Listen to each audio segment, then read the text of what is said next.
அப்பா, நான் உறக்கத்திலே இருக்கும் பொழுது பிரம்மத்தில் இருந்தேன் என்று சொல்கிறீர்கள்.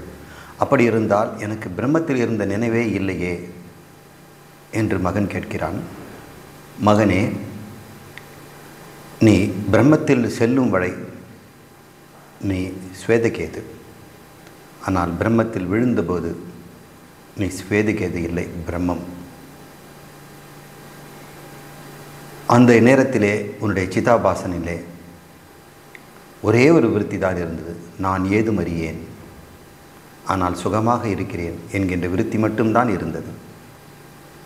அங்கே உன்னுடைய அடையாளம் ஏதுமே இல்லை. எனவே நீ விழித்து கொண்டதும் நீ இருந்த இடம் உனக்கு நினைவில் இல்லை. நீ அறிந்ததெல்லாம் பிரம்மம் அல்ல, நான் ஏதும் அறியேன் என்ற விருத்தி மட்டும்தான் இருந்தது. ஆனால் இருந்த இடமோ பிரம்மம்தான். ஒருவன் இந்த அயோத்தியில் ராமர் கோயிலுக்கு சென்றவுடனே ராமனாகவே கலந்து விட்ட பிறகு மறுபடியும் கோயிலை விட்டு வெளிவரும் பொழுது அவன் கர்மவசத்தால் மறுபடியும் சென்ற மாதிரியே வெளியே வருகிறான்.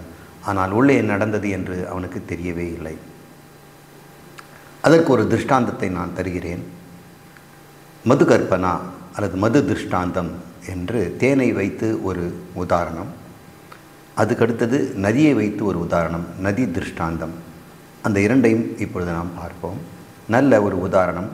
அன்பு மகனே, பல திசைகளிலும் நிற்கின்ற மரங்களில் இருந்து, பூக்களில் இருந்து தேனீக்கள் மதுவை சேகரித்து, சமவாகரம் என்றால் சேகரித்து கொண்டு, இதுதான் அந்த மந்திரத்தில் இருக்கிறது, அவற்றை ஒரு ரசமாக சேர்த்து மதுக்கிருதோ தேனாக மாற்றுகின்றன என்று அவர் சொல்கிறார்.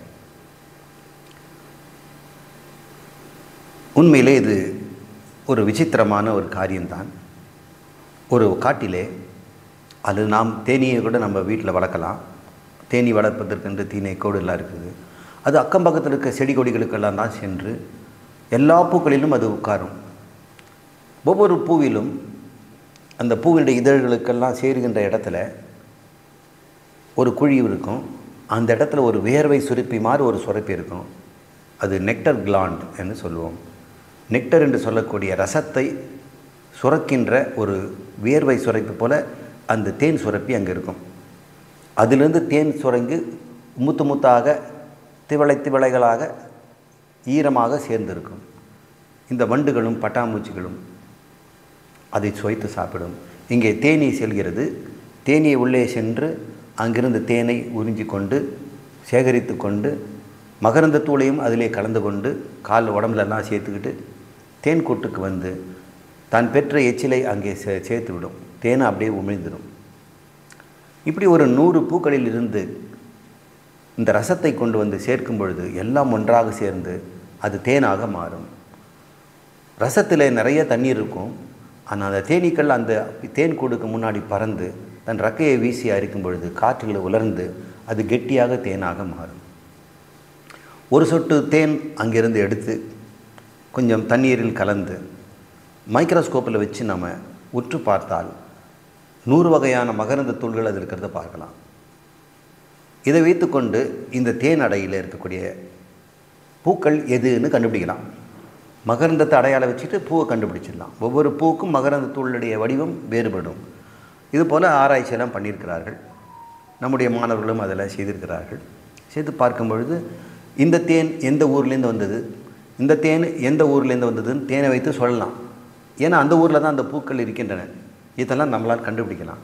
ஆனால் தேனில் மகரந்தத்தை தான் வித்தியாசப்படுத்த முடியும் தவிர அந்த ரசத்தை உன்னால் வித்தியாசப்படுத்த முடியுமா? அந்த தேனில் இந்த ரசம் இந்த ரசம் இந்த ரசம், இந்த பூவினோட ரசம் அந்த பூ ரசம், ரச வித்தியாசம் தெரியாதல்லவா? அதை அவர் சொல்கிறார். 2வது மந்திரம் 9வது கண்டம். அங்கே ரசங்களுக்கிடையே நான் இந்த மரத்தின் ரசம், நான் அந்த மரத்தின் ரசம் என்றெல்லாம் பாகுபாடு கிடையாது. விவேகம் ந லப்யதே. விவேகம்னா வேறுபடுத்துதல் முடியாது. ந லப்யதே, அது அடைவது முடியாது. அதுபோல் அன்பு மகனே சௌமிய, பிரம்மத்தில் சத்து, அதுக்கு பேர் சத்து, சதி, ஒன்றாக கலந்த உயிரினங்களும் நாங்கள் இறைவனில் ஒன்று கலந்துள்ளோம் என்று அறிவதில்லை. 3வது மந்திரத்தில் சொல்கிறது, நினைத்துப்பார் மகனே, இப்பொழுது புலியோ, புலினா வியாகர, சிங்கமோ சிம்ஹ, ஓநாயோ விருகோ, பன்றியோ வராகோ, புழுவோ அல்லது வண்டோ, புழுவோனா கீடம், வண்டு என்பது பதங்கோ, வெட்டுக்கிளி தம்சா, கொசுவோ மஷக என்று எந்த உயிரினமாக இருக்கிறதோ அவை தூக்கத்தில் இருக்கும் பொழுது அந்த உயிரினமாகவே இல்லை, அவை தூக்கத்திலே அந்த உயிரினத்தை இழந்து விடுகின்றன. மீண்டும் மிடித்து கொள்ளும் பொழுது அந்த உயிரினமாகவே வெளிவருகின்றன என்று நம்ம பார்க்குறோம். தூக்கத்தில் புலியின் தூக்கம், நரியின் தூக்கம், ஓநாயின் தூக்கம் எதுவுமே இல்லை. அந்த இடத்துல எல்லா அடையாளங்களும் போய்விடுகின்றன. ஆனால் விழித்து கொள்ளும் பொழுது அந்த சரீரத்தில் வெளிவருவதனால மறுபடியும் அவை அது அனைத்திலும் நுண்ணியதோ அனிமா, அதுவே அனைத்திற்கும் ஆத்மாவாக திகழ்கிறது. ஐததாத்மியம், அதுவே உண்மை, அதுதான் சத்தியம், அதுவே பிரம்மம், தத்துவமசி, அதுவாக நீ இருக்கிறாய் என்று 4வது மந்திரத்தில் அது சொல்கிறாய். இதனுடைய பொருள் என்ன என்றால், எல்லா உயிரினங்களும் தூக்கத்திலே ஒன்றாகி விடுகின்றன. விழிக்கும் பொழுதுதான் சரீரத்தில் வெளிப்படும் போது சரீரத்துக்கேற்ப நான் புலி, நான் பன்றி என்று சொல்லுகின்றன. தூக்கத்திலே அவை இருந்த இடம் பிரம்மம். அதற்கு உதாரணம் இந்த தேனீக்கள் கொண்டு வந்த தேன். தேனிலே எந்த மரத்தின் தேன் என்று யாராலும் அந்த தேனில் சொல்ல முடியாது. மகரந்தத்தை வைத்து சொல்லலாம், ஆனால் தேனை நீ அடையாளம் கண்டுபிடிக்கும் பொழுது இந்த தேனில் மேலே இருக்கிற பகுதி இந்த பூது, நடுவில் இருக்கிற பகுதி இந்த பூன்னு சொல்ல முடியாது. எல்லாமே கலந்து ஏகி பாவம், ஒன்றாக கலந்து விடுகின்றன என்று புரிந்துகொள். மறுபடியும் அவன் கேட்குறான் 4வது மந்திரத்தில், போற்றுதற்குரிய பகவன் தந்தையே, எனக்கு அதனை மீண்டும் உபதேசியுங்கள், அந்த தத்துவமசியை மறுபடியும் நான் தெரிந்து கொள்ள வேண்டும் என்று மீண்டும் கேட்கிறான். இப்படி 9 முறை கேட்பான் என்று ஸ்வேதகேது கேட்டுக்கொண்டான். அதற்கு உத்தாலகர், சோமியே, அப்படியாகட்டும் ததா என்று அவர் சொல்லுகிறார். இப்பொழுது 10வது கண்டம். மறுபடியும் இன்னொரு உதாரணத்தை அவர் எடுத்து சொல்கிறார். இங்கேயும் தத்துவமசி வரும். பிரியமானவனே, கிழக்கு முகமாக பிராசிய நதிகள் கிழக்காக பாய்கின்றன. மேற்கு முக நதிகள் பிரதீசிய மேற்காக பாய்கின்றன. சமுத்திரத்திலிருந்து அவை தோன்றி சமுத்திரத்தையே அடைகின்றன. அபியந்தி, நான் இந்த நதி என்று தங்களை அவை சமுத்திரத்தில் அறிந்து கொள்வதில்லை. ந விதுகு இயம் அகமஸ்மி இதி என்று அவர் சொல்கிறார். இது இந்தியாவை வைத்து சொல்லப்பட்ட மந்திரம் போல் இருக்கிறது. இந்தியாவில் தான் நமக்கு மேற்கு முகமாக செல்கின்ற நதிகள் எல்லாம் கேரளா, கர்நாடகாவில் நம்ம போகிறத பார்க்குறோம். மகாராஷ்டிராலெல்லாம் கிழக்கு முகாக போவதெல்லாம் தமிழகம், ஆந்திரா, இதிலெல்லாம் அசாம் போன்றதெல்லாம் நமக்கு கிழக்கு முகமாக பாய்கிறது. இந்த ரெண்டுமே தோன்றும் இடம் இந்த மேற்கு தொடர்ச்சி மலை. மேற்கு தொடர்ச்சி மலையிலிருந்து மேற்காகவும் கிழக்காகவும் நதிகள் போவதை இந்த மந்திரத்திலேருந்து நம்ம புரிந்துக்கிறோம். அதனால தான் அந்த மந்திரம் சொல்லுது, கிழக்கு நோக்கி போகிறதும் இருக்குடா தங்கம், மேற்கு நோக்கி போவதும் இருக்கிறது. இந்த நதிகளெல்லாம் கிழக்கு நதி, மேற்கு நதி அப்படின்னு பேரை சொல்லிக்குது. ஆனால் கடலில் போன பிறகு பேரே காணுமே. எந்த நதி எங்கன்னு கடலில் நம்ம காட்டு பார்க்கலாம், கிடையாது. நான் இந்த நதி எம் அகமஸ்மி இதி என்று அவை தாம் கடலில் சென்றவனும் அழிவதில்லை. ஆனால் கடலில் தான் அவை தோன்றின. சூரிய வெப்பத்தால் கடல் நீராவியாகி மேகமாக திரண்டு மலையில் சென்று மழையாகி கொட்டி அங்கிருந்து நதிகளாக பிரிந்து மறுபடியும் கடலையே சேருகின்றன. ஆனால் மலையிலிருந்து வரும்பொழுது தான் நான் காவிரி, கங்கை, வைகை, தாமிரபரணி, பாலாறு, பொன்னியாறு என்றெல்லாம் சொல்லுகின்றன. தவிர கடலில் சென்ற பிறகு நீ எந்த தண்ணீர், நீ எந்த யாருக்கும் எதுவும் தெரிவதில்லை மகனே. அவ்வாறு தான் ஜீவராசிகளெல்லாம் பிரம்மத்தில் தூக்கத்திலே கலந்தாலும் அவை தன் அடையாளங்களை இழந்து விடுகின்றன. விழிக்கும் பொழுது தான் அடையாளம் இருக்கிறது. எனவே அவற்றிற்கு நான் அடையாளமற்ற நிலையிலே இருந்த நிலை அவருக்கு நினைவில்லை. பிரியமானவனே, அவ்வாறே இந்த எல்லா ஜீவர்களும் சத்திலிருந்தே வந்திருந்தும் நாம் சத்திலிருந்து வந்தோம் என்பதை அறிவதில்லை. புலியோ, சிங்கமோ, ஓநாயோ, பன்றியோ, புழுவோ, ஈசலோ, கண்கசுவோ, கொசுவோ எவ்வெவ்வாறு சென்றனவோ அவ்வாறே வழிபெற்றுகின்றன. ஆனால் இருந்த இடத்தை அவை மறந்து விடுகின்றன என்று சொல்கிறார். இந்த இடத்துல பாருங்கள், மசக என்று சொன்னார். அது மஸ்கிட்டோ என்று இப்போ சொல்கிறோம். ஆங்கிலத்தில் மஸ்கிட்டோ என்ற சொல் மசக என்பதிலிருந்து வருகிறது. ஓநாய்க்கு விருகோ என்று பெயர். விருகோ என்றால் வயிறு ஒட்டி இருக்கும், மார்பு புடைத்து நாய், அந்த ஓநாய்க்கு வயிறு மெல்லிசாக இருக்கும். இதுபோல் பீமனுக்கு விருகோ என்று பெயர், விருகோத்திரன் என்று பெயர். உத்திரம் என்றால் வயிறு, விருகோத்திரன் என்றால் ஓநாய் போன்ற வயிறு உடையவன். நம்ம சினிமாவில் பீமன் சொன்னால் வயிறு பெருசாக இருக்கிற மாதிரி காட்டிடுறாங்க. உண்மையிலே பீமன் அப்படி இல்லை. மிஸ்டர் யூனிவர்ஸ் மாதிரி அகண்ட தோள்களும் மார்பும் உடையவன், வயிறு ஒட்டி இருக்கும் அப்படின்றது தான் விருகோதரன் என்று பெயர். இந்த விருக என்றால் ஓநாய். இதெல்லாம் நம்ம உதிரி தகவல்கள். அந்த எந்த ஒன்றில் அவையெல்லாம் தன் நாமரூபங்களெல்லாம் விட்டுவிட்டு தன் பெயரெல்லாம் விட்டுவிட்டு மறைந்தனவோ அந்த ஒன்று எப்படி இருக்குது தெரியுமா? அது நுண்ணியது, அனிமா. அதுவே அனைத்திற்கும் ஆத்மாவாக இருக்கிறது, ஐததாத்மியம். அதுவே ஆத்மா, அதுவே சத்தியம் என்று சொதகேது. அது நீயாக இருக்கிறாய், தத்துவமசி என்று மறுபடியும் உபதேசம் செய்கிறார். மூன்றாவது திருஷ்டாந்தம் இங்கே வருகிறது. இது பேர் சொப்ன திருஷ்டாந்தம். கனவிலிருந்த சிதாபாசன், கனவு காண்பவனுக்கு நாம் சிதாபாசன் தைஜசன் என்று பெயர். அவன் நனவில் இருப்பதால் கனவு நினைவுக்கு வருகிறது. நான் கனவில் இருந்துட்டு அதே ஆள் இங்கே வந்திருக்கிறான், அதனால் கனவில் இருந்தது அவன் நினைவு இருக்கிறது. நனவில் இருந்த விஸ்வன் தான் கனவையும் காண்கிறான். எனவே நனவில் நடந்ததெல்லாம் கனவிலும் அவன் பார்க்கிறான். உறக்கத்தில் இருக்கும் பொழுதோ அங்கே யாருமே இல்லை. நான் ஏதுமறியேன் என்ற விருத்தி மட்டும் இருக்கிறது. பிரம்மத்தில் இருக்கிறேன் என்றவனும் தெரியவில்லை. நனவில் இருந்தால் தைஜசன் என்றும் விஸ்வன் என்றும், கனவில் இருந்தால் தைஜசன் என்று சொல்கிறான். ஆனால் தூக்கத்தில் போனால் நான் யாரென்றே தெரியாமல் ஏதும் அறியாதவனாக இருக்கிறான். அவன் பிரம்மத்திலிருந்து வருவது எப்படி அறிவானப்பா? பிரியமானவனே, இந்த ஒரு உதாரணத்தை தருகிறார். இந்த பெரிய மரத்தின் கீழ்ப்பகுதியை நீ வெட்டிவிடு. யாரோ ஒருத்தன் வெட்டினால் அப்பொழுது அதிலிருந்து ஒரு தண்ணீர் வரும். அது வெட்டிய பிறகும் அந்த மரம் வாழும். அதன் நடுப்பகுதியிலிருந்து கிளையை வெட்டிவிடு, அப்பொழுதும் அந்த இடத்துல ஜீவநீர் சொட்டு சொட்டாக வெளிவரும். ஆனால் மரம் மீண்டும் வாழும். மேல் பகுதியை வெட்டினாலும் ஜீவநீர் கசிகிறது, ஆனால் அந்த மரம் வாழ்கிறது.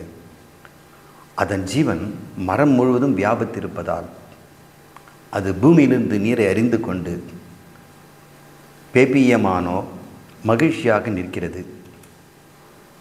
ஆனால் அந்த மரத்தின் ஒரு கிளையிலிருந்து ஜீவன் தன் அபிமானத்தை நீக்கி கொண்டால் ஜஹாத், அந்த கிளை மட்டும் பட்டுவிடும், சுஷ்யதி. அடுத்து இரண்டாம் கிளையிலிருந்து அபிமானத்தை விட்டுவிட்டால் அந்த கிளையும் பட்டுவிடுகிறது. மூன்றாம் கிளையிலிருந்து அபிமானத்தை விட்டுவிட்டால் அந்த மூன்றாவது கிளையும் பட்டுவிடும். மரம் முழுவதிலிருந்தும் விட்டுவிட்டால் மரமே பட்டுவிடும். அதுபோல மகனே, இந்த சூக்ஷ்ம சரீரமான ஜீவன் இந்த உடல் முழுவதும் நிறைந்திருக்கிறது. இந்த உடலிலிருந்து அது விடுபட்டு விட்டால் இந்த உடல் இறந்து விடுகிறது. ஆனால் ஜீவன் உயிர் வாழ்கிறது. உடல் தான் இறக்கிறது, உயிர் வெளியே செல்கிறது. எது அனைத்திலும் நுண்ணியதோ அது அனைத்திற்கும் ஆத்மாவாக இருக்கிறது, ஐததாத்மியம். அதுவே சத்தியம், அதுவே பிரம்மம், அதுவே நீ என்று உபதேசிக்கிறார். போற்றுதற்குரிய தந்தையே, எனக்கு மீண்டும் அதனை உபதேசியுங்கள் என்று தத்துவமசியை பற்றி மீண்டும் கேட்கிறான். அதற்கு உத்தாலகர், அப்படியாகட்டும், உனக்கு உபதேசம் செய்கிறேன் என்று சொல்லுகிறார். அப்பா, சத் என்கின்ற அந்த சத்தியம், அனிமா, ஐததாத்மியம், ஆத்மா என்று நீங்கள் கூறிய அந்த ஏகம் ஏவ அத்விதீயம், அதை தவிர வேறு ஒன்றுமே இல்லை. ஏகம் ஏவ அத்விதீயம், ஒன்று மட்டுமே, இரண்டல்ல. ஏகம் ஒன்று, ஏவம் மட்டுமே, அத்விதீயம் இரண்டல்ல. ஒன்று மட்டுமே இரண்டல்ல என்று நீங்கள் சொல்லிய அந்த பொருள் அதுதான் பிரம்மம் என்று தாங்கள் எடுத்துரைத்தீர். அதுதான் அனைத்திற்கும் ஆத்மா என்றும் சொன்னீர். எனவே என்னுடைய ஆத்மாவும் அதுவாக தான் இருக்கும். அதைத்தான் நீங்கள் தத்வமசி என்று சொன்னீர்கள். அந்த பிரம்மம்தான் இந்த ஆத்மா, அந்த பிரம்மமாகத்தான் உனது ஆத்மா இருக்கிறது என்று நீங்கள் சொல்லி இதை நான் புரிந்து கொண்டேன். அவ்வாறு இருக்க நான் ஏன் ஆத்மா என்பதை அனுபவிப்பதில்லை? நான் எப்பொழுதுமே ஏகமேவ அத்விதீயமாக இல்லையே, துவைதமாகத்தானே இருக்கிறேன். ஆமாம் மகனே, உன்னுடைய அனுபவத்தில் அனுபவம் என்பது எப்பொழுதுமே துவைதமாகத்தான் இருக்கும். துவைதத்தில் தான் அனுபவங்கள் இருக்கும், அத்வைதத்தில் அனுபவம் இருக்காது. அனுபவம் என்றால் அனுபவிப்பவன், அனுபவம் இரண்டு விஷயங்கள் இருக்கணும். விஷயமும் விஷயி என்கின்ற அனுபவசாலியும் விஷயம் என்கின்ற அனுபவம் இரண்டும் இருந்தால்தான் அனுபவம் என்பதே இருக்கும். அவ்வாறு இருக்க ஏகம் ஏவ அத்விதீயம் என்று சொல்லக்கூடிய ஒன்று மட்டுமே இரண்டல்ல என்கின்ற அந்த வஸ்துவை ஒருவன் எப்படி அனுபவிக்க முடியும்? அப்படி அனுபவித்தான் என்றால் அந்த ஒன்று அனுபவிக்கின்ற விஷயமாகவும் நீ அதை அனுபவிப்பவனாகவும் ஆகவே இருக்கும். அப்படி என்னால் பிரம்மத்தை ஆத்மா அனுபவிக்குது என்று சொல்ல வேண்டி வரும். பிரம்மத்தை ஆத்மா அனுபவிக்குது என்று சொன்னால் ஆத்மா சைதன்யமாகவும் பிரம்மம் ஜடமாகவும் ஆகிவிடும். அல்லது பிரம்மம் ஆத்மாவை அனுபவித்து என்று சொன்னால் பிரம்மம் சைதன்யமாகவும் ஆத்மா ஜடமாகவும் ஆகிவிடும். பிரம்மமே ஆத்மா, ஆத்மாவே பிரம்மம். எனக்கு அப்படி ஒரு ஒருமையை ஒன்று மட்டும் இரண்டல்ல என்கின்ற நிலை நான் இருந்ததே இல்லையே. அப்படி சொல்ல முடியாது மகனே. உன் உறக்கத்தில் நீ அவ்வாறு தான் இருக்கிறாய். ஆழ்ந்த உறக்கத்திலே உன்னிடத்தில் இரண்டு இல்லை, ஏகம் ஏவ அத்விதீயமாகத்தான் இருக்கிறாய். ஆனால் அப்படி இருந்தது எனக்கு தெரியவில்லையே. ஆமாம், ஒன்று தெரிய வேண்டும் என்றால், ஒன்றை அனுபவித்தேன் என்று உனக்கு அறிவிருக்க வேண்டும் என்றால் அது உன் புத்தியில் விருத்தி ரூபமாகத்தான் இருக்கும்.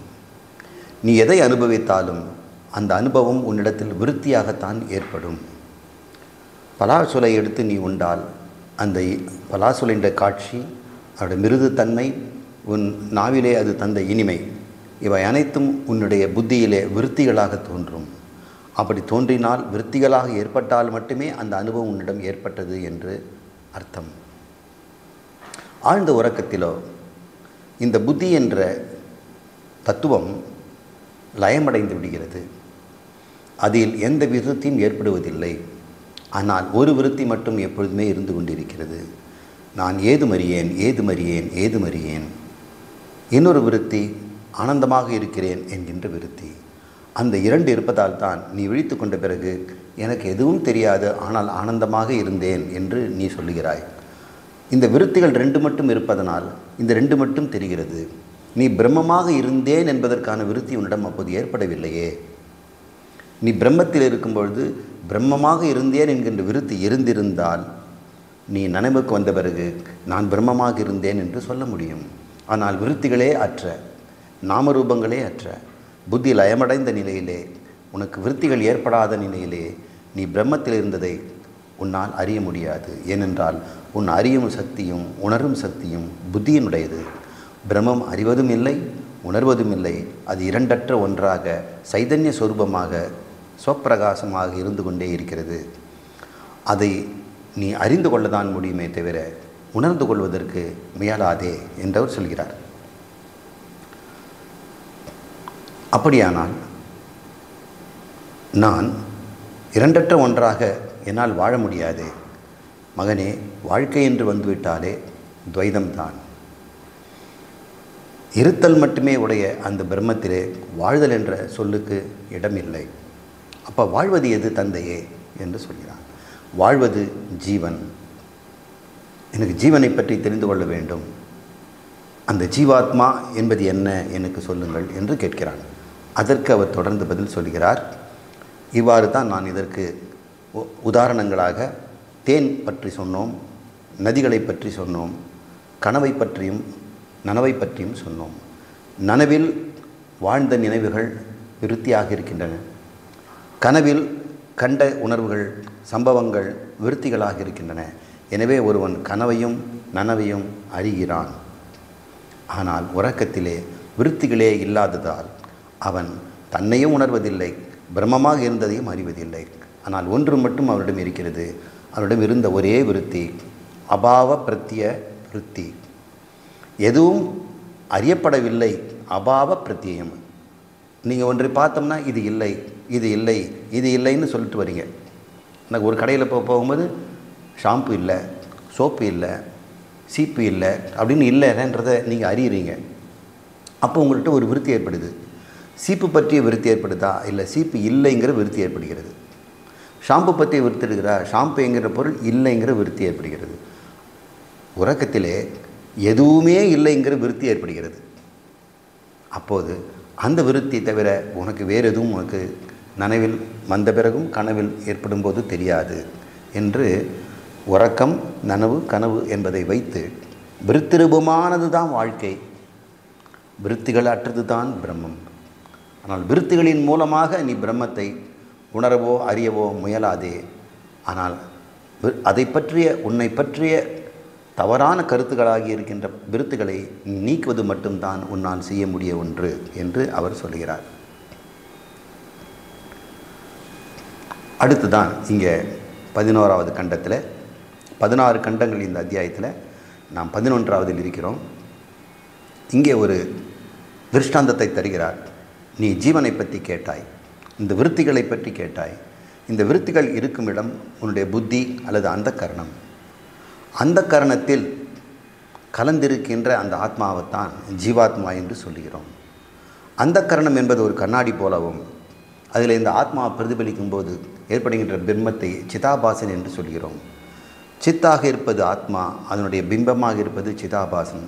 சிதாபாசனும் பிம்பமாகிய ஆத்மாவும் இரண்டு பொருள் அல்ல, ஒரே பொருள். இவ்வாறு நீ புரிந்து கொள், அல்லது இப்படியும் புரிந்து கொள்ளலாம். அந்த கரணம் என்ற பாத்திரத்திற்குள்ளே ஆத்மா நிரம்பி இருந்தால் எங்கும் இருக்கின்ற ஆத்மா அந்த கரத்திற்குள் கட்டுப்பட்டது போலவும், அடைபட்டது போலவும், மட்டுப்பள்ளது போலும், அளவுடையது போலும் உனக்கு ஏற்படுகிறது அல்லவா? அது தன்மைதான் ஜீவத்துவம். உண்மையிலே ஆத்மா நீ என்பதை அறிந்த பிறகு நீ குடத்திற்குள்ளும் இல்லை, வெளியும் இல்லை. நீ எங்கும் இருக்கின்ற, எப்போதும் இருக்கின்ற வஸ்து என்பதை நீ தெரிந்து கொள்ள வேண்டும். அதை உன்னால் உணர முடியாது. உணர முற்பட்டால் மறுபடியும் இந்த குடமாக இருக்கின்ற அந்த கரணத்திற்குள்ளே தான் நீ உணர வேண்டும்.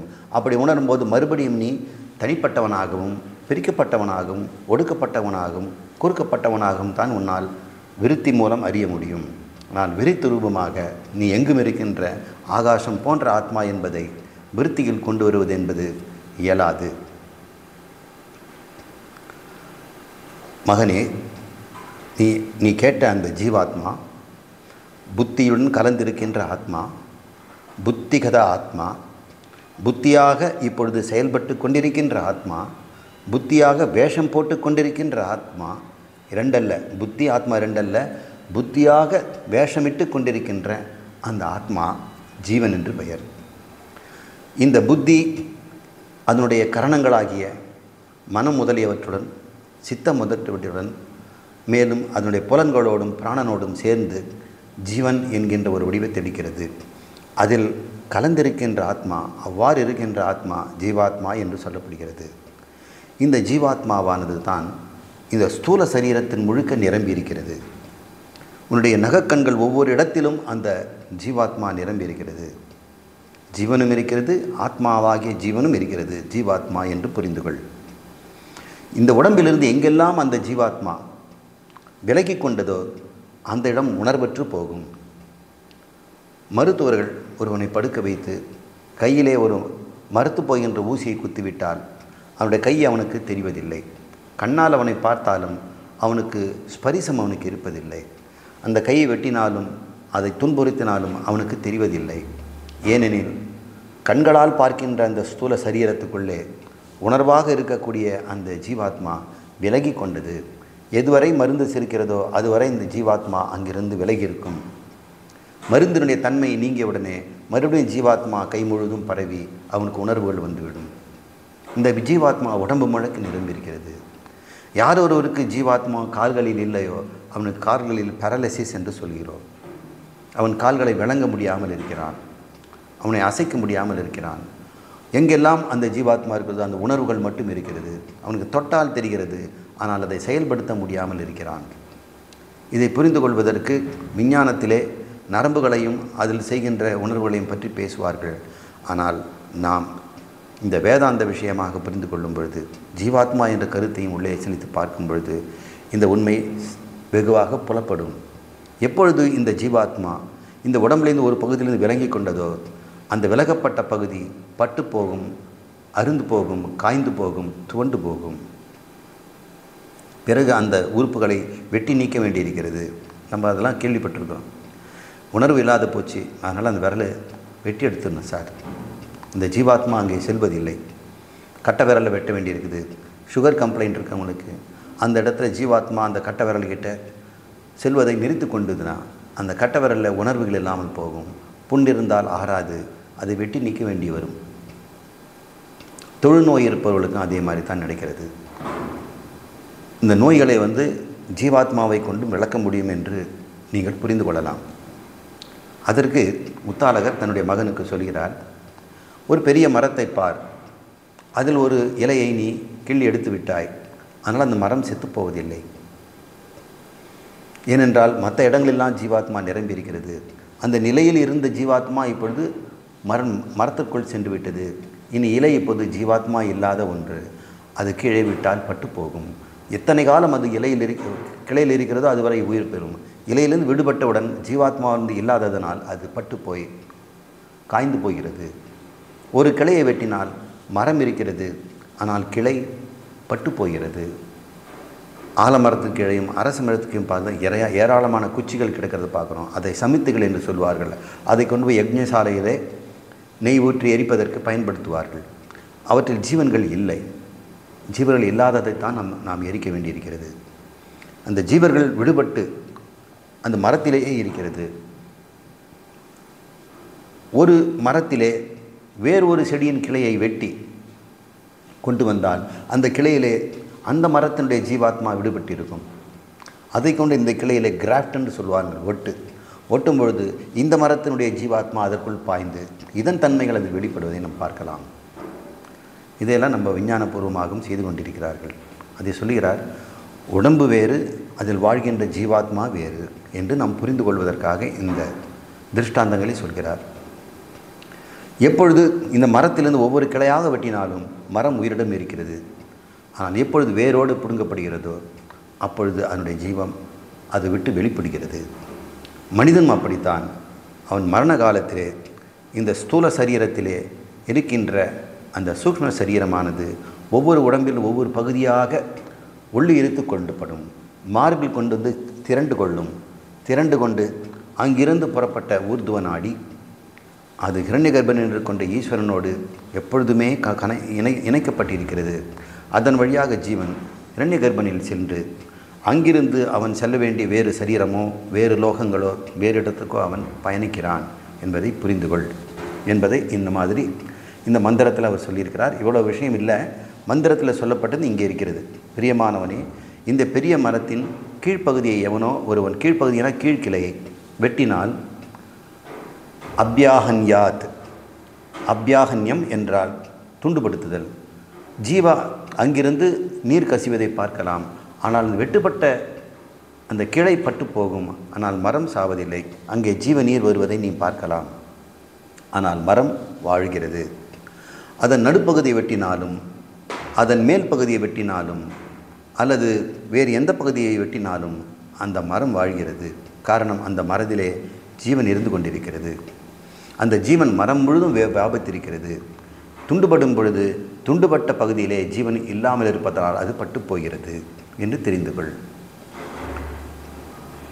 மேலும் அவர் சொல்கிறார், அந்த மரமே கூட அந்த மரத்தின் ஒரு கிளையிலிருந்து தன்னுடைய ஜீவத்தன்மையை இழுத்து கொண்டால் அந்த கிளை பட்டு போகும். சில காரணமே இல்லாமல் சில மரங்களை கட்டு போகிறத பார்க்குறது. அது காரணம், அந்த இடத்துல ஜீவாத்மா தன்னுடைய சூக்ஷ்ம சரீரத்தை உள்ளிழுத்து கொள்ளும் பொழுது அந்த பகுதி காய்ந்து போகிறது. இவ்வாறு புரிந்து கொள். காய்ந்து போவதை சுக்ஷதி என்று சொல்கிறார்கள். ஜீவாத்மா விடுபட்டு கொண்டால் ஜகாத் என்று பெயர். இது மனிதனுக்கும் மிருகங்களுக்கும் பொருந்தும். இந்த பகுதியிலிருந்து இந்த ஜீவாத்மா உள்ளிழுத்து கொண்டால், அபிமானத்தை நீக்கி கொண்டால், இந்த கை விளங்காமல் போய் பட்டு போகும், சுஷ்யதி என்று சொல்கிறார். மரம் முழுவதிலும் இருந்தும் அந்த ஜீவாத்மா விடுபட்டால் மரமே பட்டு போய்விடும். 3வது மந்திரம் 11வது கண்டத்தில், அதுபோலவே பிரியமான மகனே, இந்த உடம்பில் இருக்கின்ற சூக்ஷ்ம சரீரமாகிய ஜீவன் இந்த உடம்பிலிருந்து விடுபட்டால் இந்த உடம்பு பட்டு போகும், இறந்து போகும். ஆனால் இந்த சூக்ஷ்ம சரீரம் வெளி சென்றாலும் இறப்பதில்லை. அது அனைத்திலும் நுண்ணியதோ, அதுவே அனைத்திற்கும் ஆத்மாவாக இருக்கிறது. மறுபடியும் எங்கள் இடத்துல அணுத்துவம், ஐததாத்மியம், சத்தியம், ஆத்மா என்பதை மீண்டும் சொல்லுகிறார். அதுதான் நீயாக இருக்கிறது, நீயாக இருக்கிறாய் என்று சொன்னவுடன் மறுபடியும் அவன் திரும்பி கேட்கிறான், போற்றதற்குரிய தந்தையே, எனக்கு அதை மீண்டும் உபதேசியுங்கள் என்று கேட்க, இனியவனே, மீண்டும் நான் உபதேசிக்கிறேன் என்று தத்துவமசியை இன்னொரு உதாரணத்தில் சொல்ல பார்க்கிறார். அதை உடனே பார்ப்போம். கண்டம் 12 அவன் கேள்வியோடு நிறுத்தியிருக்கிறான். மறுபடியும் உத்தாலகர் தன்னுடைய உரையாடலை துவங்குகிறார். இந்த இடத்துல ஒரு உரையாடல் வருகிறது. மகனே, இந்த ஆலமரத்திலிருந்து, ஆலமரத்துக்கு பேர் நியக்ரோதம்னு பேர், அதிலிருந்து பழத்தை கொண்டு வா அப்படிங்கிற. ஆலம்பழம் நல்லா சிவப்பாக திராட்சை பழ அளவுக்கு இருக்கும். நியக்ரோதம் என்று அந்த ஆலமரத்தின் பேர். வடவிருட்சம் என்றும் ஒரு பெயர் உண்டு. அந்த நியக்ரோதத்தினுடைய பழத்தை கொண்டு வா. அவன் கொண்டு வரான். இதோ ஐயா என்று. சரி, அந்த பழத்தை பிள, பிந்தி என்று சொல்கிறார். பிந்தி என்றால் அதை பிளந்துவிடு. பிளந்தேன் ஐயா என்று அவனும் பதில். இது உரையாடல் மாதிரியே மந்திரம் வருகிறது. சரி, அந்த பழத்துக்குள் என்ன இருக்கிறது பார். கிம் அத்திர பஷ்யசி. அத்திர என்றால் அங்கே, கிம் என்றால் என்ன என்று பார். பஷ்ய பார்ப்பாயாக. அவன் சொல்கிறான், இதில் அணுவளவாய் அன்பியன்னா அணுவளவு, அன்பிய இவ, அதுபோல விதைகள் பல உள்ளன அப்படின்னு சொல்கிறான். அப்படியா? நீங்கள் ஆலமரத்தை நீங்கள் பேசுனீங்கன்னா நிறைய துகள் மாதிரி குடன்னு வரும். ஆலமரத்துக்கு கீழே அதனுடைய பழங்கள்லாம் விழுந்து நசுங்கி தரம் முழுக்க தூசி மாதிரி கிடக்கும். கையில் அள்ளனம்னாக்கா விதைகள் கோடி கோடி கோடியாக இருப்பதை பார்க்கிறார். குழந்தாய், அவற்றில் ஒரு விதையை எடுத்து பிளந்து பாருங்கிறான். கொஞ்சம் கஷ்டம்தான். எப்படியாவது கடைசியில் வச்சு தன்னுடைய விரல் நகத்துக்கு நடுவில் வச்சு நசுக்கி பிசைக்கிறான். பிளந்தேன் ஐயா, இப்பொழுது என்ன காண்கிறாய்? ஏதொன்றையும் காண்கிறேன். ஒன்றும் இல்லை அங்கே உள்ள. நான் எவ்வளோ உடைச்சாலும் மாவு தான் வருது. ந கிஞ்சன இதி பகவ. ந கிஞ்சன ஒன்று கூட அங்கு இல்லை. பகவ என்றால் பகவானே. அடுத்த மந்திரம் 12வது கண்டம். மகனிடம் கூறுகிறார், இந்த அணுவளவுடைய விலையில், இந்த அணுவாதிரி சிறுசாக இருந்த விதையில் நீ ஏதொன்றையும் உன்னால் பார்க்க முடியலை இல்லையா? அப்படிப்பட்ட இந்த அணுவளவான விதையில் தானே இப்பேற்பட்ட ஆலமரமும் இருக்கிறது. நியக்ரோத. ஆமாம்ப்பா, உண்மையிலேயே அந்த விதையை அணிலோ காகமோ வேறெந்த பட்சியோ சாப்பிட்டு விட்டு ஜீரணிக்க முடியாமல் அந்த விதை எங்காவது எச்சமாக சுவர் மீதோ பாறை மீதோ மண் மீதோ விழும்போது அங்கிருந்து இந்த ஆலவிருட்சத்தை வளர்வதை நான் பார்த்திருக்கிறேன். நிச்சயமாக அந்த ஆலமரம் இந்த விதைக்குள் இருக்கிறது, ஆனால் எனக்கு தெரியவில்லை. எனவே ஒரு பொருள் இல்லை என்று முடிவு செய்து விடாதே. அது இருக்கலாம், இருக்கும் என்ற சிரத்தையோடு இரு. பிரம்மம் என்பது இருக்கும் என்ற சிரத்தையோடு இரு. அது கண்ணுக்கு புலப்பட வேண்டும் என்று எதிர்பார்க்காதே என்று அவர் எச்சரிக்கிறார். இந்த இடத்துல சிரத்தை கூடியவனாக இரு என்று அவர் சொல்வதனால் இந்த சிரத்தையை பற்றி கொஞ்சம் நம்ம ஆராய்ச்சி பண்ணி பார்ப்போம். தொடர்கிறார். எது அனைத்திலும் நுண்ணியதோ அனிமா, அனைத்திற்கும் ஆத்மாவோ ஐததாத்மியம், அதுவே உண்மை, தத் சத்தியம், அதுவே பிரம்மம், தத் ஆத்மா சொதக்கேது. தத் ஆத்மா சொதக்கேது. இங்கே தான் நமக்கு சந்தி பிரிக்கும்போது தஸ்யாத்மா அதத்தியாத்மான்னு வந்தது. அதுவே பிரம்மம், தத் ஆத்மா ஸ்வதகேது என்று சொல்கிறார். அது நீயாக இருக்கிறாய் என்று உபதேசிக்கிறார். போற்றுதற்குரிய தந்தையே, எனக்கு அதனை மீண்டும் உபதேசியுங்கள் என்று ஸ்ருதிகேசு கேட்கிறான்.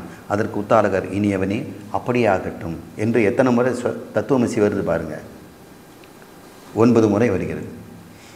அவர் சொல்லுகிறார், சங்கரர் விளக்குகிறார், குணமே இல்லாத, எந்த குணமும் இல்லாத நிர்குண வஸ்துவிலிருந்து தான் சகுனமாம் இந்த பிரபஞ்சம் வெளிப்படுகிறது. நிர்குணத்திலிருந்து எப்படி சகுனம் வரும்? இந்த அணுவளவிற்கின்ற விதையில் ஆலமரத்தின் ஒரு குணம் கூட இல்லையே. அப்போ நிர்குணம்னு தானே சொல்ல முடியும். ஆனால் அதிலிருந்து அத்தனை குணங்கள் உடைய ஆலமரம் வருது. ஆலமரத்துக்கு விழுதுங்கிற குணம் இருக்கிறது, இலைங்கிற பச்சை இலைங்கிற குணம் இருக்கிறது, அதில் கொழுந்துகள் இருக்கின்றன, கிளைகள் இருக்கின்றன, தண்டு இருக்கின்றன, வேறு இருக்கிறது, மலர்கள் என்று சொல்லக்கூடிய பழமும் இருக்கிறது. பழம்தான் அதுக்கு மலர். இத்தனையுமே எத்தனை குணங்கள், ஒவ்வொன்றுக்கும் எத்தனை குணம். ஆனால் அத்தனை குணங்களும் இந்த விதைக்குள்ளே ஒரு குணமும் இல்லாமல் இருந்ததுன்னா அது நிர்குணம் என்று அர்த்தம் இல்லையா? இப்போ நிர்குணத்திலிருந்து குணங்கள் வரும் என்பதை நீ தெரிந்து கொள். இந்த மாயை என்று சொல்லக்கூடிய சகல குணங்களும் கூடிய தேஜஸ், ஆபக, பிருத்திவி என்று சொல்லக்கூடிய 3 முக்குணங்கள், சத்துவ, ரஜஸ், தமஸ் என்று சொல்லக்கூடிய அனைத்துமே மாயையில் இருந்தாலும் பிரம்மத்தில் அது காரண அவஸ்தையில் மறைந்திருக்கிறது. நாமரூபங்களாக அது சத் என்கிற பிரம்மத்தில் இருக்கிறது. மறுபடியும் அந்த ஆல விருட்சம் போல் நாமரூபங்களை ஒன்று ஒன்றாக வெளிப்படுத்துகிறது. இந்த விதையிலிருந்து முளைத்தெழும்போது முதல் எத்தனை நாமரூபம் வருது பாருங்கள். முளை வந்திருக்கு, அதுக்கப்புறம் வேறு, அதுக்கப்புறம் தண்டு, இளம் தண்டு, 2வது கிளை, 3வது கிளை, இப்படி நாமரூபங்கள். ஒரு நாமரூபத்தில் மலர் நாமரூபம் நாம் நீ நாமானி என்று சொல்லுவது போல இந்த மாயை விரிந்து கொண்டிருக்கும் பொழுது அனந்து கோடி ஜீவராசிகளும் அதன் உடன்களும் உலகங்களும் பல நாமரூபங்களாக வெளிப்பட்டு கொண்டிருக்கின்றன. இது வெளிப்படும் பொழுது அது காரிய அவஸ்தைன்னு சொல்கிறோம். அது விதைக்குள் இருக்கும்போது காரண அவஸ்தை, வெளியே வந்த ஆலமரம் காரிய அவஸ்தை. காரணம் கண்ணுக்கு தெரியாமல் இருக்கலாம், காரியம் கண்ணுக்கு தெரிவது புலப்படுவதாக இருக்கலாம். ஜகத்து காரிய அவஸ்தை, அது பிரம்மத்தில் காரண அவஸ்தையில் இருக்கிறது. அப்பொழுது பிரம்மம் உனக்கு தெரியாது, ஜகத்தும் உனக்கு தெரியாது. ஏனென்றால் அந்த பிரம்மம் நீதான். இந்த உண்மையை நீயாக புரிந்து கொள்ளும் வரை நான் சொல்வதின் மீது சிரத்தை வைத்து நீ விசாரணை செய்ய வேண்டும் என்று அவர் சொல்கிறார். இப்பொழுது பிரமாணத்தை பற்றிய ஒரு கேள்வி வருகிறது. நிறைய பேர் கடவுள் இல்லை என்று சொல்கிறார்கள். நிறைய பேரில் ஒரு குறிப்பிட்ட மக்கள் அவர்கள் இல்லை என்று சொல்கிறார்கள். ஒன்றை இல்லை என்று சொல்வதற்கும் பிரமாணம் வேண்டும், இருக்கிறது என்று சொல்வதற்கும் பிரமாணம் வேண்டும். எதற்கு பிரமாணம் வேண்டாம்? தானாகவே இப்பொழுது விளங்கி கொண்டிருக்கிறதை, தானே தன்னை அறிந்து கொண்டிருக்கிறது பிரமாணம் வேண்டியதில்லை. எது ஒன்று இன்னொன்றால் அறியப்பட வேண்டுமோ அதை மட்டும்தான் பிரமாணத்தில் அறிய வேண்டும். ஒன்று இருந்தால் அது அறியப்படும், ஒன்று அறியப்பட்டால் கட்டாயம் அது இருக்கும். இங்கே சொல்றார், உன்னுடைய வாழ்க்கையில் இருக்கின்ற துன்பங்களும் துயரங்களும் கஷ்டங்களும் ஏமாற்றங்களும் சம்சாரம் என்று சொல்கிறோம். இது மீண்டும் அடுத்த பிறவியிலும் மறுபடியும் தொடர்கிறது. மரணமடைந்த பிறகு தற்காலிகமாக மறைந்தது போல் தெரிகிறது. மறுபடியும் காரண அவஸ்தையிலே மறைந்துவிட்டு மறுபடியும் குழந்தையாக பிறக்கும் பொழுது காரிய அவஸ்தையாக வெளிப்பட்டு வருகிறது. இந்த சம்சாரம் எப்பொழுதுமே உனக்கு பிரத்யட்ச பிரமாணத்தினால் உண்டானது. நீ உலகத்தை உன்னுடைய பிரத்யட்ச பிரமாணங்களால், கண் முதலான காட்சிகளாலும் மனதாலும் அனுமானத்தினாலும் நீ பார்ப்பதனால் இந்த சம்சாரம் உண்டாகிறது. சரி, அந்த பிரமாணத்தின்படி, நீ பயன்படுத்திய பிரமாணங்களின்படி நீ சம்சாரி என்பது உண்மை. நீ சம்சாரி அல்ல, ஆத்மா நீ என்று சொன்னால் நீ ஒத்துக்க மாட்ட. ஏன்னா உன்னுடைய அனுபவங்களும் அறிவும் உனக்கு எப்பொழுதுமே பிரத்யட்ச பிரமாணங்களாக இந்த சம்சாரத்தை உனக்கு காட்டிக் கொண்டிருக்கின்றன. உன் வாழ்க்கையை நீ அறிகிறாய். நீ பயன்படுத்திய பிரமாணத்தில் தோஷமில்லை. உன் கண் சரியாகத்தான் காட்டிச்சு. உன்னுடைய மனம் சரியாகத்தான் அனுமானம் பண்ணி உன்னை சம்சாரின்னு சொல்லுது. உன்னுடைய உணர்வுகளெல்லாம், உன் துன்பங்களெல்லாம் உன்னை சம்சாரி என்று காட்டிக் கொண்டிருக்கிறது. எனவே நான் பிரமாணத்தை குறை சொல்லவில்லை. பிரமாணத்தின்படி அது உண்மைதான். நீ பயன்படுத்திய பிரமாணத்தில் இதுதான் கிடைக்கும். பிரமாணத்தில் தோஷம் இல்லை. அதன் அடிப்படையில் நீ எடுத்துக்கொண்டாயே ஒரு முடிவு, நான் சம்சாரி என்று, ஆத்மா சம்சாரி என்று, அதுதான் தப்பு. நீ பயன்படுத்திய பிரமாணத்தின்படி நீ சம்சாரம் என்பது இருப்பதை நீ ஏற்றுக்கொள். சம்சாரம் இருக்கிறது என்றால் துன்பம் இருக்கிறது, கவலை இருக்கிறது, கஷ்டம் இருக்கிறது, அது உண்மை. ஆனால் ஆத்மா சம்சாரி என்று சொன்னது தப்பு.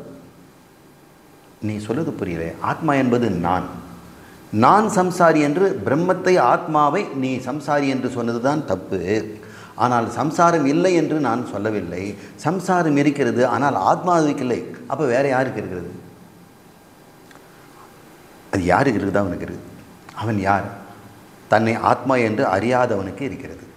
யார் அவன் தன்னை ஆத்மா என்று அறியாதவன்? முத்தாலகன் சொல்கிறார், மகனே, நீ தத்துவமசியை தெரிந்து கொள்ளாதவரை நீ தெரிந்து கொள்ளாதவன். அதுவரை ஆத்மா உன்னிடம் இருக்கிறது. உன்னை ஆத்மா என்று தெரிந்து கொண்ட பிறகு உனக்கு சம்சாரம் போய்விடுகிறது என்று சொல்கிறார். சாஸ்திரம் உன்னுடைய பிரத்யட்ச பிரமாணத்தை மறுப்பதில்லை, அது இருக்கட்டும். ஆனால் அது ஒரு பிரமாணமாக சொல்லுகிறது, அது ஒரு உண்மையை சொல்லுகிறது. அது சப்த பிரமாணம் என்று அதுக்கு பெயர், ஸ்ருதி பிரமாணம் என்று பெயர், ஆகம பிரமாணம் என்று பெயர். அப்படிப்பட்ட பிரமாணத்தின்படி அது சொல்லுகிறது ஆத்மா அசம்சாரி, அது துன்பமற்றது, ஆனந்த ஸ்வரூபம் என்று சொல்கிறது. இப்போ ஒரே பொருள், நீ சொல்லுகிறாய் அகம் ஆத்மா சம்சாரி, சாஸ்திரம் சொல்லுகிறது துவம் அசம்சாரி ஆத்மா என்று சொல்கிறது. ரெண்டு பிரமாணங்கள் உன்னிடம் இருக்கிறது. உன்னுடைய சொந்த பிரமாணத்தின்படி சம்சாரி, சுருதி பிரமாணத்தின்படி நீ அசம்சாரி. என்னென்றால் அழியாதவன், மாறாதவன், துன்பமற்றவன், ஆனந்த ஸ்வரூபம் என்று பொருள். உன்னுடைய அனுபவம் உன்னை துன்ப ஸ்வரூபம் என்கிறது, ஆனால் சாஸ்திரம் உன்னை ஆனந்த ஸ்வரூபம் என்று சொல்கிறது. இதில் எது சரியான பிரமாணம் என்று கேட்கிறார். இதில் எது பலப்பிரமாணம்? சாஸ்திரம் சொல்வதை பலப்பிரமாணம் என்று உன்னால் ஏற்றுக்கொள்ள முடியாது. ஆனால் நீ அது சொல்வதை விசாரிக்கவாது செய்யணும். என்னடா ஒரு பிரமாணம் இப்படி சொல்லுதே, அது சொல்கிறது பொய் என்று நீ எப்படி சொல்ல முடியும்? அது உண்மையில்லை என்று நீ எப்படி நிச்சயம் பண்ண முடியும்? விசாரிக்காமல் அதை நீ விட்டு விடாதே என்று சொல்கிறார்.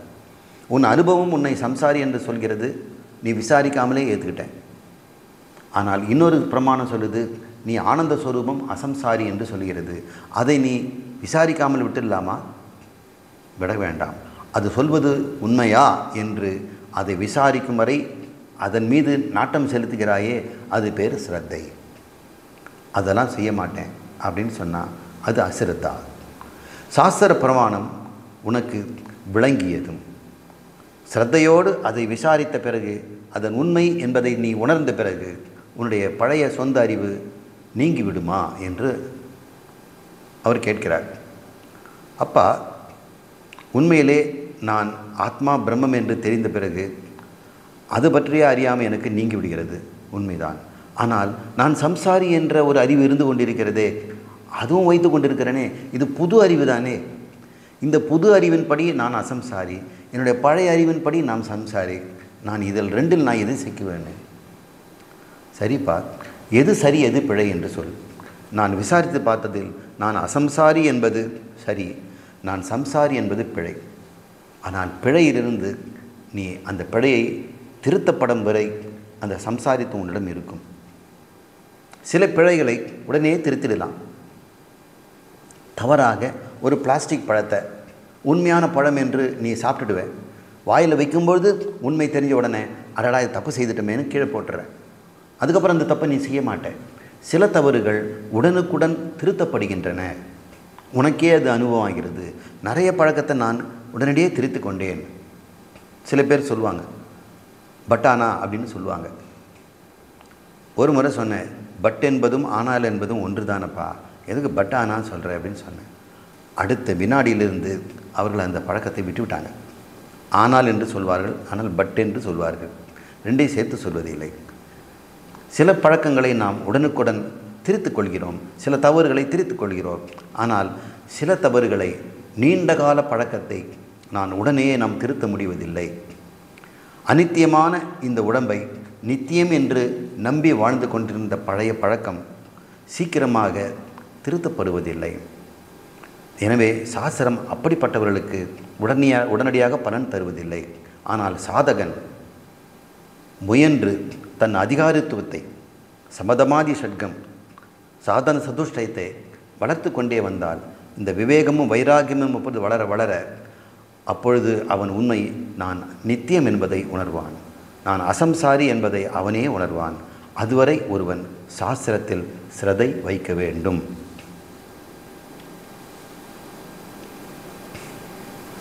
கண்டம் 13. மாயை காரண அவஸ்தையில் நாமரூபமாக சத்தில் இருக்கிறது என்று சொன்னோம். காரிய அவஸ்தையில் ஜகத்தாக வெளிப்பட்டது என்று சொன்னோம். அந்த மாயை உடைய அந்த சத்தை அதுதான் நான் என்று நீ புரிந்து கொள்வாய். அது ஒரு உண்மை. அந்த உண்மை உனக்கு உடனடியாக புலப்பட மாட்டேங்கிறது. அதை உணரும் வரை நீ சிரத்தை வைத்து விசாரிக்க வேண்டும் என்று இதுவரை சொன்னோம். அத்தியாயம் 6 கண்டம் 13. ஸ்ரத்தஸ்வ என்று முடித்தார் அந்த 12. அதோடு நிறைவு செய்யப்பட்டது. இப்போ 13 சங்கரர் இந்த ஸ்ரத்தஸ்வ என்பதை கொஞ்சம் விளக்குகிறார். அஸ்தி சேத் பாதி, நாஸ்தி சேத் ஞா பாதி, ந பாதி சேத் நாஸ்தி என்று ஒரு வாக்கியம். அஸ்தி என்றால் இருக்கிறது, சேத் என்றால் எனில்.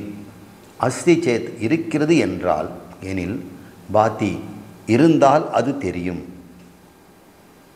நாஸ்தி சேத் ந பாதி இல்லை என்றால் அது தெரியாது.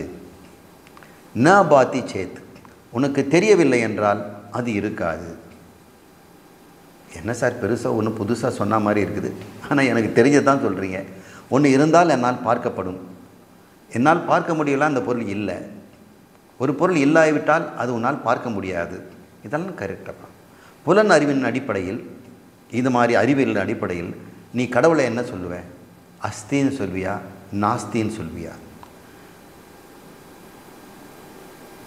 கடவுள் இருந்தால் அஸ்தி சேத் பாதி எனக்கு தெரியணும். நான் பார்த்துருந்தேன்னா அஸ்தின்னு சொல்லிவிடுவேன். ந பாதி நான் பார்த்ததில்லை, எனவே நாஸ்தி என்று நாஸ்திகர்கள் முடிவு கட்டி விடுகிறார்கள். ஒரு பொருள் இருக்கிறதா இல்லையா என்பதை எப்படி அறிவது? ஒரு பொருள் இருக்கிறதா இல்லையா என்பதை எப்படி அறிவது? எப்படி அறிவதா? பெட்டியில் இருக்குதா இல்லையான்னு திறந்து பார்க்குறேன். பாக்கெட்டில் காசு இருக்கான்னு நான் கையை விட்டு பார்க்குறேன். குடத்தில் தண்ணி இருக்குதாங்கிறத டம்ளரை விட்டு பார்க்குறேன். குழாவை திறந்து பார்க்குறேன், தொடரேன் அப்படின்னு தான் சொல்கிறீங்க. அப்போது இருந்தால் உங்களுக்கு தெரிய வேண்டும். கடவுள் இருந்தால் எனக்கு தெரியணுமே என்று சொல்கிறீங்க. உண்மையில் இருக்கிற பொருளெல்லாம் தெரிந்தாகணும்னு ஏதாவது கட்டாயம் இருக்கிறதா? அந்த பொருள் இருக்குது என்பதற்கு நீ பயன்படுத்திய பிரமாணங்கள் எல்லாம் சரியா என்று பார்க்க வேண்டும். ஒரு ஒயரில் கரண்ட் போகுதா என்பதை கண்ணால் பார்த்தினா உனக்கு தெரியாது. கண்ணால் பார்த்துட்டு கம்பியில் எதுவும் போகிற மாதிரி தெரியல சார் அப்படின்னு சொல்லி நான் தாராளமாக எடுப்பேன்னு எடுத்து பாருங்கள். இன்னொரு பிரமாணம் உங்களுக்கு தெரியும், ஆனால் நீங்கள் இருக்க மாட்டீங்க. ஒரு பிரமாணத்தின் அடிப்படையிலேயே ஒரு பொருள் இருக்கிறதா இல்லையா என்று முடிவு கட்ட முடியாது. அந்த பொருளை அறிவதற்கு வேறு ஒரு பிரமாணம் இருக்கலாம். அந்த பிரமாணத்தை கொண்டு தான் அதை அறிய முடியும். சப்தம் இருக்கிறதா என்றதை உத்து பார்த்தா தெரியாது. உத்து பார்த்தா சத்தம் தெரியுமா? காதை கொடுத்தா தான் சத்தம் தெரியும். காதை வைத்து கொண்டு நிறத்தை நான் கண்டுபிடிச்சிடுவேன் அப்படின்னு சொல்லி பச்சையா சிவப்பா நான் கண்ணை முடிக்கிறேன் சார், காதை வச்சு நான் கண்டுபிடிக்கிறேன், அது முடியாது. எந்த ஒரு பொருளை அதன் தன்மை அறியணும்னா அதற்குரிய பிரமாணத்தை நாம் பயன்படுத்தணும். கடவுள் இருக்கிறாரா இல்லையா என்பதை அறிவதற்கு நீ பயன்படுத்திய பிரமாணம் தவறு. அந்த பிரமாணத்தின் மூலம் உன்னால் அறிய முடியாது. அதை கொண்டு நாஸ்தி என்று முடிவு செய்யாதே. அப்போ கடவுள் அதுக்கு என்ன சார் பிரமாணம்? அதுக்கு ஒரு பிரமாணம் இருக்கிறது. அந்த பிரமாணத்தை அதை நீ பயன்படுத்தும் வரை அந்த பிரமாணத்தின் மீது நம்பிக்கை வைக்க வேண்டும். ஒரு பிரமாணத்தின் அடிப்படையில் உண்டு இல்லை என்கின்ற முடிவுக்கு நீ வரக்கூடாது. எல்லா பிரமாணங்களுக்கும் அகப்படாததையே இல்லை என்று முடிவு செய்ய வேண்டும் என்று சொல்கிறார். எல்லா பிரமாணம்னு சொல்கிறீங்க. எல்லா பிரமாணம் என்னென்ன பிரமாணம் சொல்லுங்கள் சார். உன்னுடைய பஞ்ச பிரமாணங்கள் என்னன்னு சொல்கிறேன். பிரத்யட்ச பிரமாணம், அதன் அடிப்படையில் செய்கின்ற அனுமான பிரமாணம், அனுமானத்தின் அடிப்படையில் செய்கின்ற அர்த்தாபத்தி பிரமாணம், ஓமை மூலம் சொல்லுகின்ற உபமான பிரமாணம், நீ நேரடியாக புலன்களால் பார்த்து இல்லை என்று சொல்லுகின்ற அபாவ பிரமாணம். அப்படி வைத்துக்கொண்டு இந்த ஐந்திலும் உன்னால் இல்லை என்று சொன்னால் அந்த பொருள் இல்லை. ஆனால் இன்னொரு பிரமாணம் இருக்குதுப்பா, சப்த பிரமாணம் என்று பேர். சப்தம்னா ஸ்ருதி, ஸ்ருதி என்றால் வேதம். வேதத்தில் இருக்கிற வேதாந்தம் என்கின்ற உபனிஷத்துக்கள் சில உண்மைகளை சொல்லுகிறது. அந்த உண்மையும் அந்த பிரமாணத்தையும் அதன் மூலமும் நீ சோதித்து பார்க்க வேண்டும். சார், என்கிட்ட பிரமாணத்தை தான் நான் பயன்படுத்துவேன், இன்னொருத்தர் சொல்கிறத நான் எப்படி பயன்படுத்துவேன்? அவர் அதை அறிந்தவர், அது உண்மை என்று கண்டவர், அவர் இருக்குதுன்னு சொன்னவர். அவர் சொல்வதை கேட்டு அவர் மீது நம்பிக்கை வைத்து அவர் முறையிலேயே நீ ஆராய்ச்சி செய்து பார்த்தால் உனக்கு தெரியும். ஓ, ஒரு பொருள் காரண ரூபத்தில் அவ்வியக்தமாக புலப்படாமல் இருக்கலாமாப்பா. காரண ஆலமரத்தில் விதை மாதிரி, அதனாலே ஆலமரம் அதில் இல்லைன்னு நீ சொல்லிடாத. புளிய மரம் இல்லைன்னு சொல்லலாம், ஏனென்றால் அது முளைக்கும் பொழுது புளிய மரம் வராது, ஆலமரம் வரும். அதை நீ சொல்லலாம். அதற்கும் கூட நீ என்ன பண்ணணும்? அந்த விலையை முளைக்க விட்டு பார்க்கணும். நீ முளைக்க விட்டு பார்க்காமல் அந்த விதைக்குள் ஏதும் இல்லை என்று முடிவு கட்ட முடியாது. இன்னொரு பிரமாணம் தேவை. யத் ந பாதி தத் காரணத்துவாத் என்று சொல்கிறார். ஒன்று உன்னால் அறியப்பட முடியவில்லை என்றால் அது காரண ரூபமாக இருக்கிறது என்று புரிந்து கொள். எங்கோ இருப்பவர் ஒருவர், எங்கோ இருக்கிறார், அவர் எங்கோ ஸ்ரீலங்காவில் இருக்கிறார், இது இந்தியா. அவர் சொல்கிறாரு, குறிப்பிட்ட இடத்துல யானை இல்லை என்று அவர் சொல்கிறார். அவர் எப்படி சொல்ல முடியும்? அவர் சொல்கிறார், சிலோனில் இருக்கிறேன் சார், நான் இப்போ சொல்கிறேன், இந்த மலுபஞ்சம்பட்டியில் கோயம்புத்தூரில் யானை இல்லை. எப்படி சொல்கிறீங்க? என் யூகத்தின் அடிப்படையில் சொல்கிறேன். யூகமெல்லாம் பிரமாணம் இல்லை. இல்லை என்று சொன்னால் நீங்கள் இங்கே வந்து பார்த்து இல்லைன்னு சொல்லணும். புலன்களுக்கு ஒன்று தெரியவில்லை என்பதால் யூகத்தை கொண்டு அது இல்லை என்று முடிவு செய்ய முடியாது.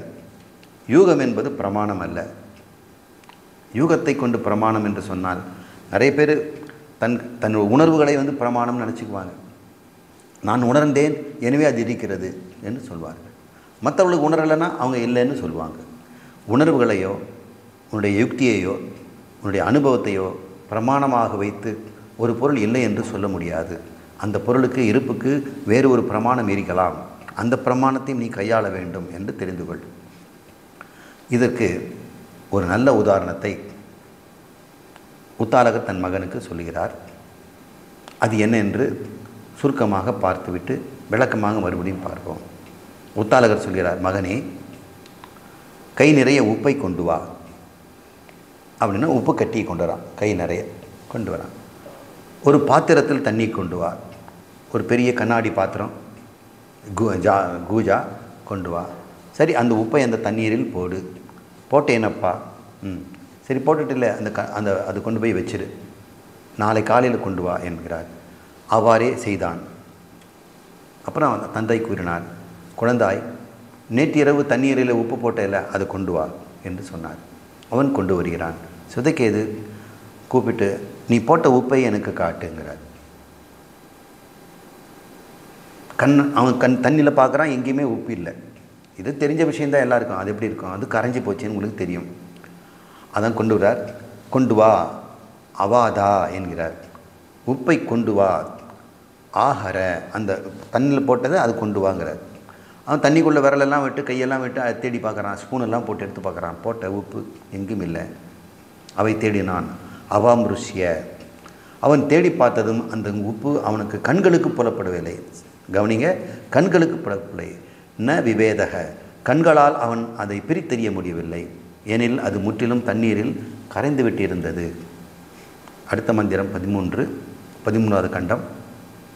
முத்தாலகர் அவரிடம் கூறுகிறான், மகனே, இப்பொழுது அந்த பாத்திரத்தில் இருக்கின்ற தண்ணீரில் மேற்பகுதியிலிருந்து ஒரு சொட்டு எடுத்து சுவைத்து பாருங்கிறார். முதல்ல கண்ணால் பார்த்தான், இப்போ சுவைத்து பாருங்க. ஆசம என்று சொல்ல. ஆசாமம்னா பருகிறது. ஆசமன்யம் என்று சொல்லுவாங்க. பிராமணர்கள் இந்த யஜ்ஞங்கள்லாம் செய்யும் பொழுது புரோகிதர்கள் ஒரு சொட்டு தண்ணீர் எடுத்து உளுந்து நனையிற அளவுக்கு உள்ளங்கையில் தண்ணி வைக்கணும்னு சொல்லுவாங்க. உளுந்து நனையிற அளவுக்கு உள்ளங்கையில் வச்சுக்கிட்டு அதை பருகுவார்கள். அதுக்கு பேர் ஆசமன்யம் என்று பெயர். ஆசாமை என்றால் நாக்கில் விட்டு சுவைத்துப்பார் என்ற அர்த்தம். அது ஆசமன்யம். எப்படி இருக்கிறது கதமிதி என்று கேட்கிறார். உப்பு இருக்குதுப்பா அப்படின்னு சொல்கிறான். முதல்ல இல்லைன்னு சொன்னியே, கண்ணால் பார்த்தா இல்லைப்பா, நாக்கால் பார்த்தா இருக்குதுப்பா. அப்போ ஒரு பொருள் இருக்குதா இல்லையான்னு கண்டுபிடிக்கணும்னா ஏதாவது பிரமாணத்தை பயன்படுத்தும். இல்லை, கண் பிரமாணத்தை மட்டுமே வைத்துக்கொண்டு நீ முடிவு வைக்க முடியுமா? கடவுள் இல்லை என்பதற்கு கண் பிரமாணம் மட்டும் போதுமா? ஒருவேளை எங்கும் நிறைந்திருந்தால் நீ எப்படி அறிவாய்? சரி, நடுப்பகுதியிலிருந்து தண்ணி எடுத்து பார், எப்படி இருக்கிறது? உப்பு கரிக்கிறதப்பா, அங்கே இருக்கிறது உப்பு. அடிப்பகுதியிலிருந்து எடுத்துப்பார், எங்கும் இருக்கிறதப்பா உப்பு, உப்பில்லாத இடமே இல்லை. அப்படி சொல்லு. இனியவனே, அந்த உப்பு தண்ணீரில் முற்றுமாக கரைந்துவிட்டு சம்பர்த்ததே இருக்கிறது. அதை நீ பார்க்க முடியாவிட்டாலும் தண்ணீரில் இருக்கவே செய்கிறது. அதை நீ நம்ப வேண்டியதில்லப்பா, நான் உணர்ந்தேன். அதுபோலவே உன் உடம்பில் முழுவதும் பிரம்மம் இருக்கிறது.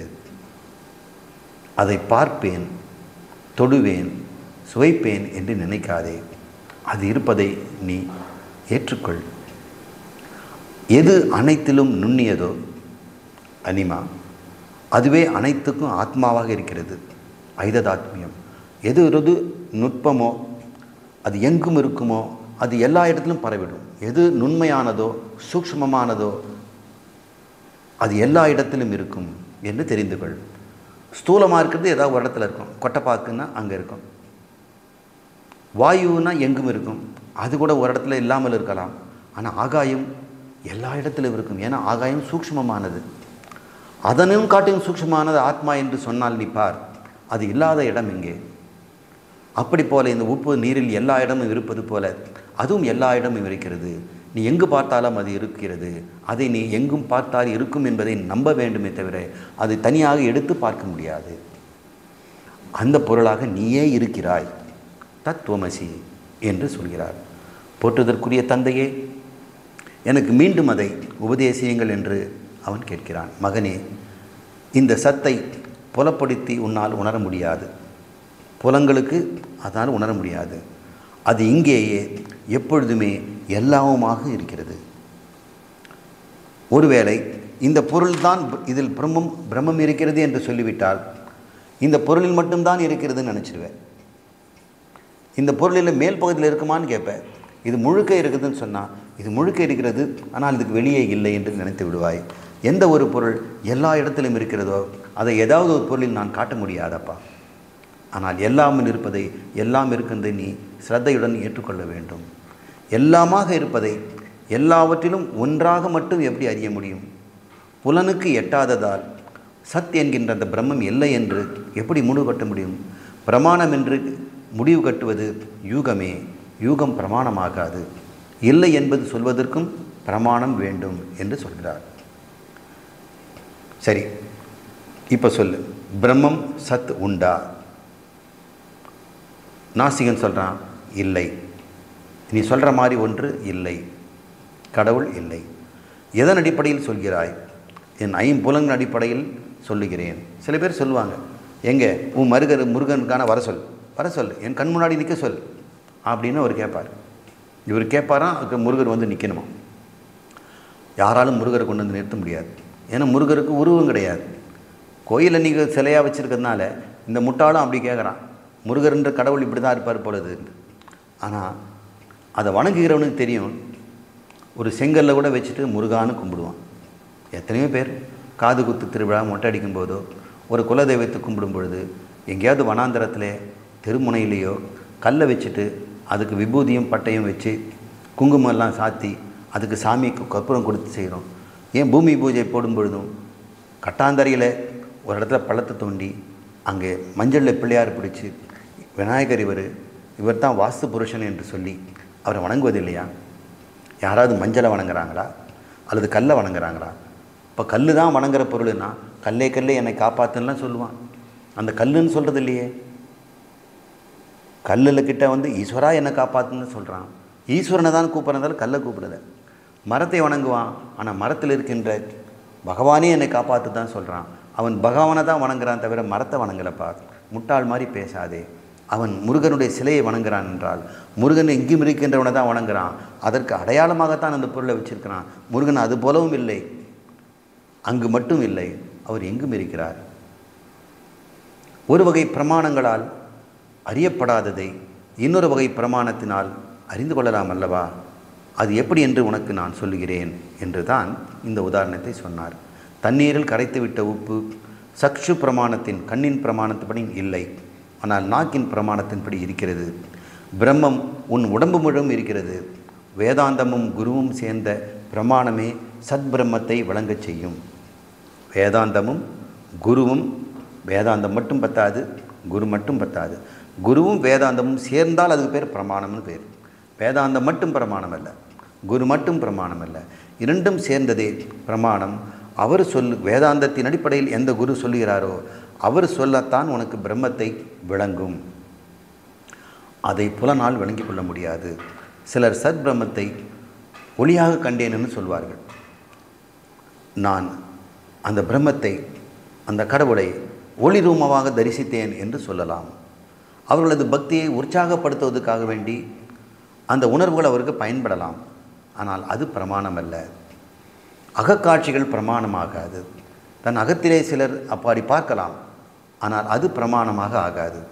ஏனென்றால் அப்படி ஆகிவிட்டால் அந்த அளவுக்கு தான் அது இருப்பதாக அது குறுகிவிடும்.